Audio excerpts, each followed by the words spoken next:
உங்க வண்டிக்கு 7000 ரூபாய்க்கு கீழே அபராதம் இருந்தா உடனே இந்த லிங்கை கிளிக் செஞ்சா போதும், அபராதம் தானா ரத்தாகிடும் என்று கம்பி கட்டும் கதைகளை உருட்டி தகவல்களை திருடுவதுதான் தற்போதைய ட்ரெண்டிங்.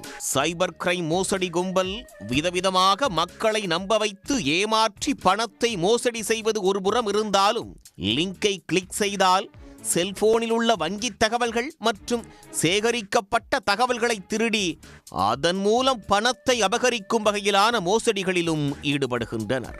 அதற்கு அந்த லிங்கை கிளிக் செய்வதற்காக பல்வேறு விதமான போலி விளம்பரங்களையும் சலுகைகளையும் ஆசை வார்த்தைகளையும் பயன்படுத்தி சமூக வலைதளத்தில் விளம்பரங்களை செய்கின்றனர்.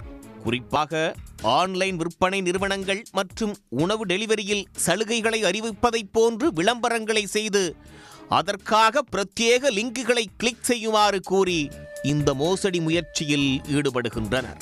இந்த கும்பல் தற்போது போக்குவரத்து காவல்துறையிலும் நுழைந்திருப்பது அதிர்ச்சியை ஏற்படுத்தியுள்ளது. யூடியூபை திறந்தால் சமீப காலமாக ஒரு விளம்பரம் வந்து கொண்டே இருக்கிறது. அதில் தங்கள் வாகனங்களுக்கு 7000 ரூபாய்க்கு குறைவாக அபராதம் இருந்தால் இந்த லிங்கை கிளிக் செய்தால் போதும், அபராதம் ரத்தாகிவிடும் என்று குறிப்பிடப்படுகிறது. இதை நம்பி பலரும் அந்த லிங்கை கிளிக் செய்கின்றனர். ஆனால் அபராதம் எதுவும் ரத்தாவது இல்லை. இதனால் அவர்கள் ஏமாற்றமடைகின்றனர். ஏமாற்றத்தோடு இந்த பிரச்சனை முடியப் போவது இல்லை. மோசடி கும்பல் குறிப்பிடும் அந்த லிங்கை கிளிக் செய்யும் போது வங்கி விவரங்கள் மற்றும் தகவல்களை சைபர் மோசடி கும்பல் திருடிவிடுகிறது. இதை வைத்து வருங்காலத்தில் மோசடியில் ஈடுபடுவதே இந்த கும்பலின் சதித்திட்டமாகும். இந்த விளம்பரங்களில் குறிப்பாக தமிழக அரசு பொதுமக்களுக்கு இந்த சலுகையை வழங்குவதாக வீடியோக்களை வெளியிடுகின்றனர்.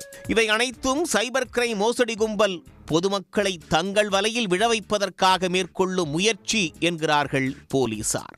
போக்குவரத்து விதிமீறலில் ஈடுபட்டால் ஈச்சலான் மூலமாக ஆன்லைனில் அபராதங்களை செலுத்தும் வசதியை அரசு வழங்கியுள்ளது. ஆனால் அபராதத்தை ரத்து செய்ய எந்த சலுகையும் வழங்கப்படுவது இல்லை என்றும் போலீசார் விளக்கமளித்துள்ளனர். ஏற்கனவே போலி விளம்பரங்களை நம்பி மக்கள் ஏமாற வேண்டாம் என்று போலீசார் அறிவுரை வழங்கியிருப்பதும் குறிப்பிடத்தக்கது. மக்களை விதவிதமாக ஏமாற்றும் சைபர் மோசடி கும்பலின் அடுத்த அவதாரம் தற்போது போக்குவரத்து விதிமீறல் அபராதங்கள் பக்கம் சென்றிருப்பது மக்களை அதிர்ச்சியடைய வைத்துள்ளது. உடனுக்குடன் செய்திகளை தெரிந்து கொள்ள சன் நியூஸ் பெல் ஐகானை கிளிக் பண்ணுங்க.